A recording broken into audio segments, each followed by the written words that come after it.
This afternoon, we honor Air Force Lieutenant Colonel and astronaut Edward White, USMA class of 1952, and the first American to walk in space. At this time, please direct your attention to the video screen for a short video presentation about Lieutenant Colonel White.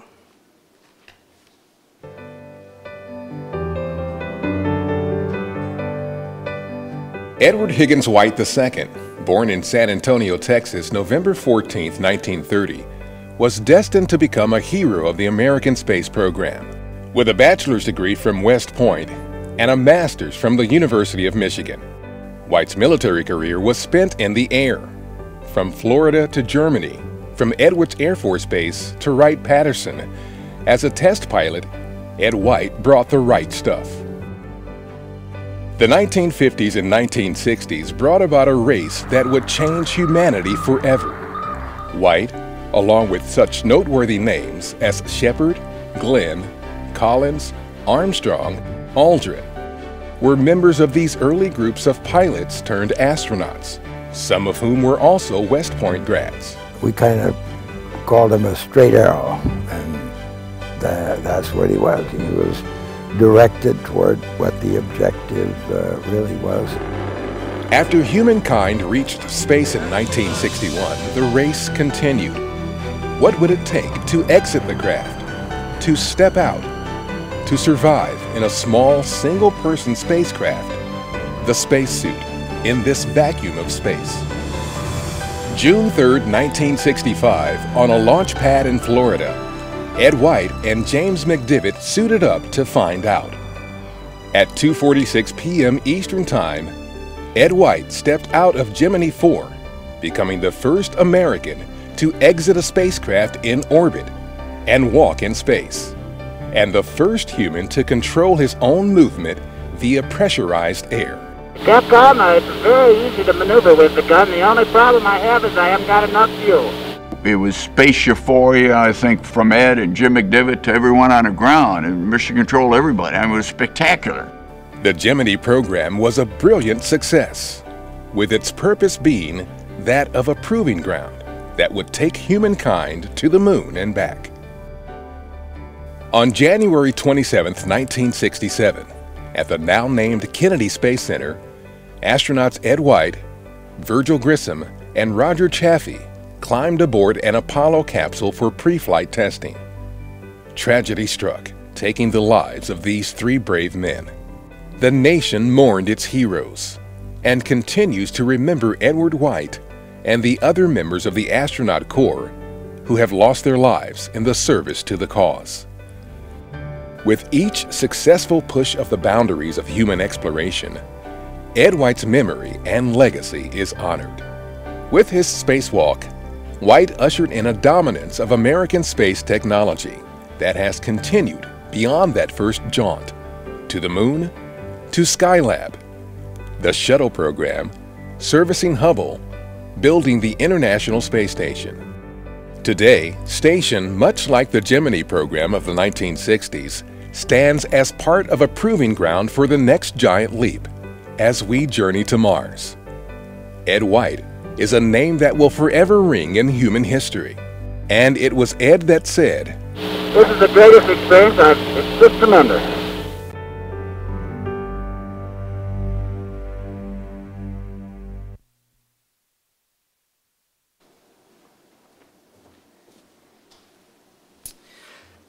Ladies and gentlemen, our first speaker this afternoon currently serves as the Director for Safety and Mission Assurance, Johnson Space Center, National Aeronautics and Space Administration.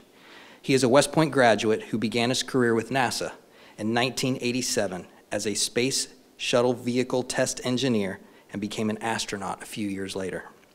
He is a veteran of 4 space flights, logging more than 224 days in space. Ladies and gentlemen, please welcome retired Army Colonel William MacArthur.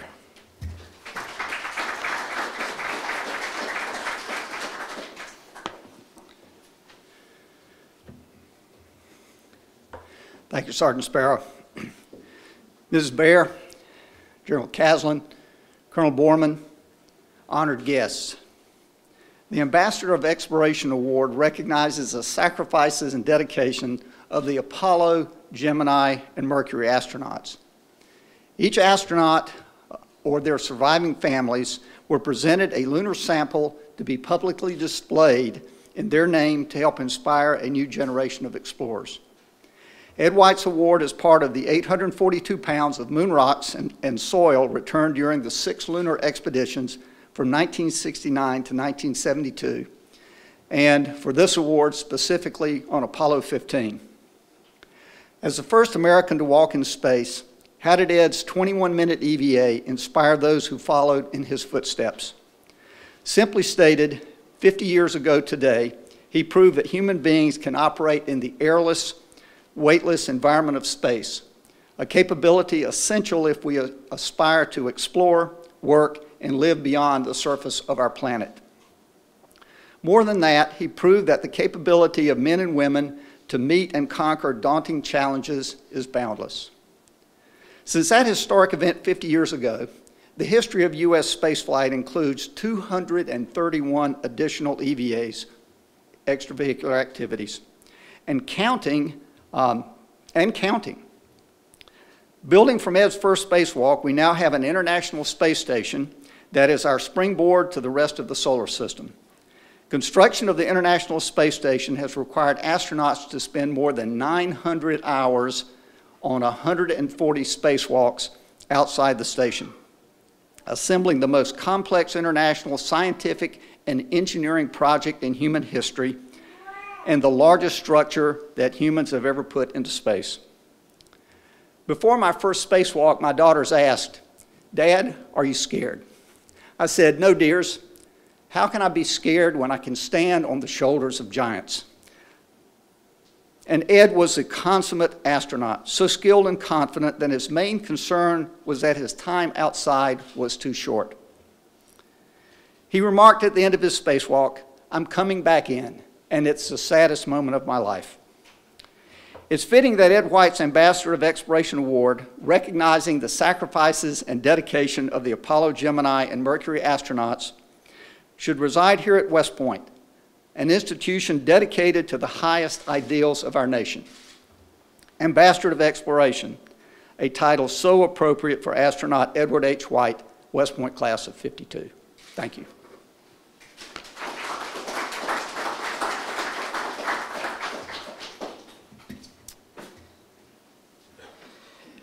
We will now hear from the 59th Superintendent of the United States Military Academy. Please welcome Lieutenant General Robert L. Caslon, Jr.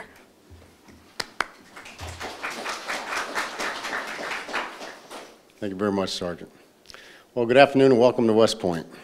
It's a pleasure to have you all here today as we honor one of our graduates and a great American for his historic achievements. First, I'd like to thank Colonel Bill MacArthur for those great remarks. Bill, thank you very much. It's an honor to have you with us here today. I'd also like to extend a special welcome to some distinguished guests that we have here today. Colonel Frank Borman, West Point class of 1950, one of the original 9 Project Gemini astronauts who was command pilot for Gemini 7 and commander of Apollo 8. Sir, great to have you with us. Miss Bonnie Baer, Colonel White's daughter, ma'am, wonderful to have you with us as well. A half-century ago, space was the new frontier. We looked skyward and dreamed of flying a rocket ship to the stars. We remember President Kennedy's challenge to the nation that we would land a man on the moon before the end of the 1960s. We were fascinated by the adventures of science fiction characters like Flash Gordon and Buck Rogers, and the Starship crew that would boldly go where no man has gone before. Every kid dreamed of being an astronaut. They were our childhood heroes. They were the new pioneers. Lieutenant Colonel Ed White was one of those pioneers that set out in this new frontier. And it was 50 years ago today that he became the first American to do what many had only dreamed of, to walk among the stars. Ed grew up with a love of flight. In fact, one could argue that flying was in his blood. His father, who was a West Point graduate of the class of 1924, rose to the rank of Major General in the Air Force and was considered as a pioneer in aeronautics. He started his career as a balloon and airship pilot that would pilot various models of aircraft during his career. As a youth, while other kids were flying model airplanes, Ed was flying actual airplanes. Ed's dad would take him up in the old T6 trainer and let him take control of the controls. Ed Jr. would say that it felt like the most natural thing in the world to do. Ed would learn more than how to fly planes as a youth. He also learned the values of self-discipline, of persistence, and single-minded dedication. Perhaps the greatest lesson he learned from his parents was this: to set a goal, believe in your heart and soul that you can achieve it, and then work to accomplish it. These lessons would go a long way in earning an appointment to West Point and following in his father's and his uncle's footsteps. As a military family, because of Ed White moved around so often, they didn't have a permanent residence and thus didn't have a congressman to appoint Ed to West Point. But that didn't stop him. So he, in his words, quote, went up and down the halls of Congress knocking on all the doors. His persistence paid off and he earned an appointment as an at-large appointee. While at West Point, Ed starred as a halfback on the soccer team, excelled as a hurdler on the track team, setting a West Point record in the 400-meter hurdles. He would even compete for a spot in the 1952 United States Olympic track team, making the team by 1/10 of a second. He would also meet his future wife, Patricia. After graduating from West Point and earning his wings as an Air Force pilot, Ed headed to Germany for duty as a pilot flying F-86 Sabres in the new F-100 Super Sabre in support of NATO. During that time, after reading an article, he decided that he wanted to become an astronaut. Remembering the lessons his parents taught him, he set a goal, believed he could do it, and then he worked to accomplish it. After his assignment in Germany, Ed earned a master's degree in aeronautical engineering, completed the Air Force's test pilot school, and reported to Wright-Patterson Air Force Base in Ohio as an experimental test pilot. By this time, the 7 astronauts selected for the United States' first manned space program, Project Mercury, were in training. And as a test pilot, Ed flew the large cargo planes used to provide periods of weightlessness for these astronauts in training, to include men like John Glenn and Deke Slayton. In 1962, NASA selected a second group of astronauts for its next space program, which was Project Gemini. 9 new astronauts were selected from a group of more than 200 applicants. And among these 9 astronauts were great men like Neil Armstrong and Frank Borman, Jim Lovell, and Ed White. After months of training, Ed was selected as a pilot for Gemini 4, with fellow astronaut Jim McDivitt as the command pilot. Their original mission plan was designed to show that it was possible for humans to remain in space for extended periods of time. Up to that point, the longest American manned flight was Gordon Cooper's 34-hour Mercury flight in May of 1963. McDivitt and White's mission was scheduled to last 4 days. About 3 months before Gemini 4's launch, a Russian cosmonaut became the first man to float in space. So NASA revised the mission plan, and Ed would then be slated to perform an extravehicular activity, a spacewalk, using a newly developed suit and special handheld unit that would allow him to propel himself while performing maneuvers outside the spacecraft. This equipment was so new, it was still on the drawing board when Gemini 4's original flight plan was introduced, and wasn't certified for use in space until 10 days before launch. But Ed was determined. He set a goal to be the first man to propel himself, not just simply float in space, and he spent countless hours practicing in a pressure chamber, preparing himself for the mission. Finally, after months of preparation, White and McDivitt boarded Gemini 4 and lifted off on the morning of June 3, 1965. Less than 5 hours later, as Gemini 4 orbited the Earth passing above Hawaii, Ed White left the confines of the spacecraft and took his first step on the historic walk in space. For the next 20 minutes, millions of people back on Earth were glued to their TVs and radios, listening to White and McDivitt conduct their mission.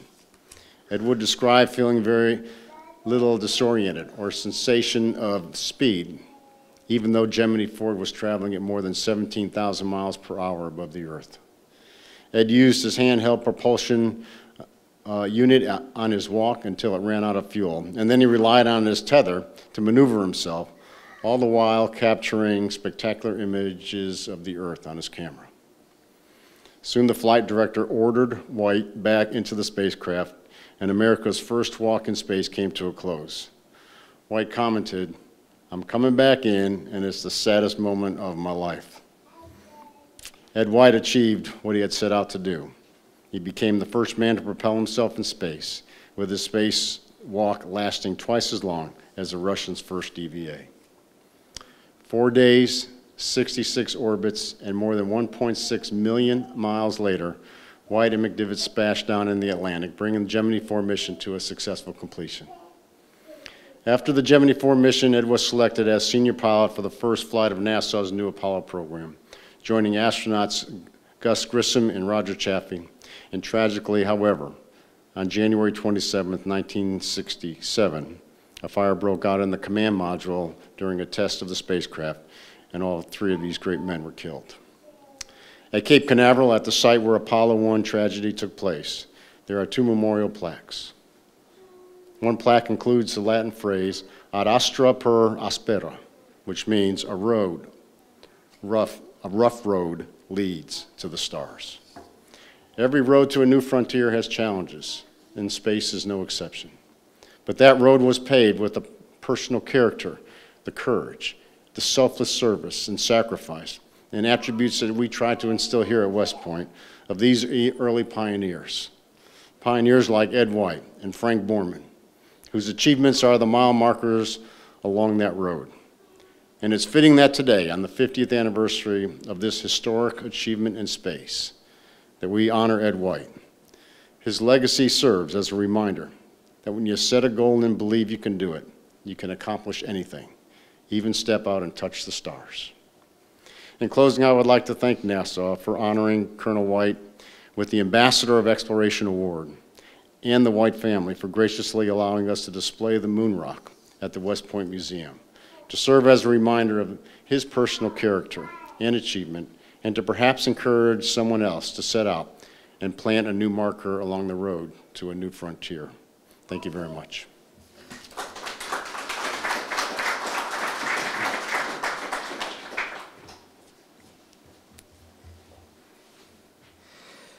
Ladies and gentlemen, please welcome the daughter of Lieutenant Colonel White, Miss Bonnie Bayer.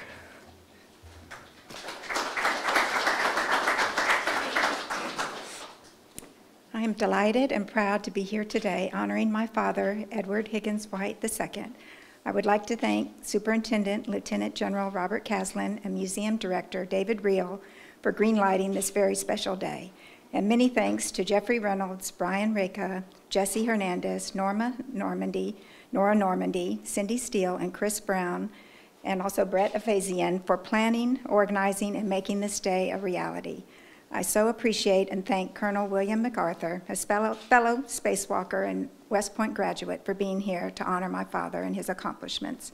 I am also extremely pleased to have Colonel Frank Borman, a very close family friend, to share in this tribute to my dad. Thank you to my dad's West Point classmates, my family and friends who have traveled here to be here today as well.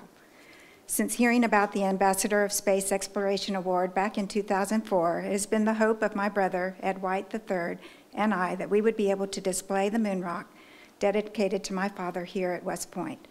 As a second-generation West Point graduate from the class of 1952 and a huge patriot, the importance of duty, honor, country, and other West Point ideals were some of the foundations of my father's life.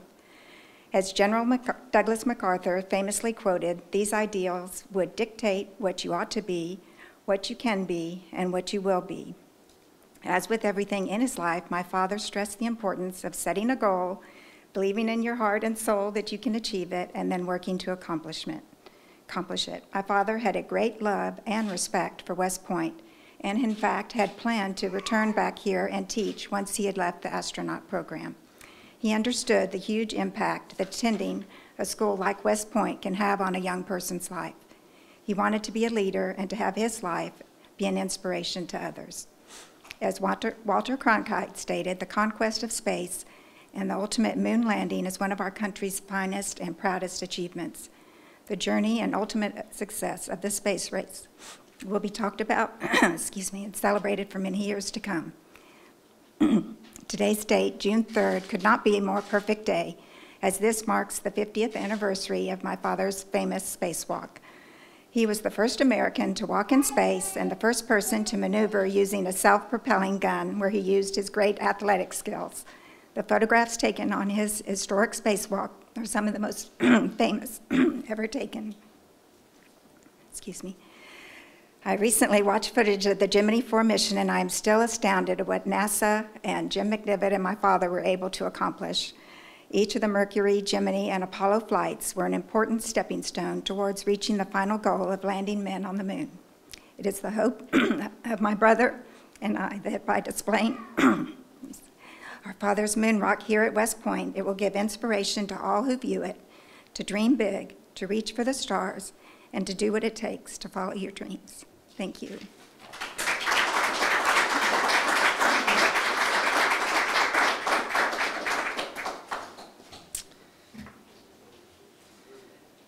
The NASA Ambassador of Exploration Award recognizes the sacrifices and dedication of the Apollo, Gemini, and Mercury astronauts.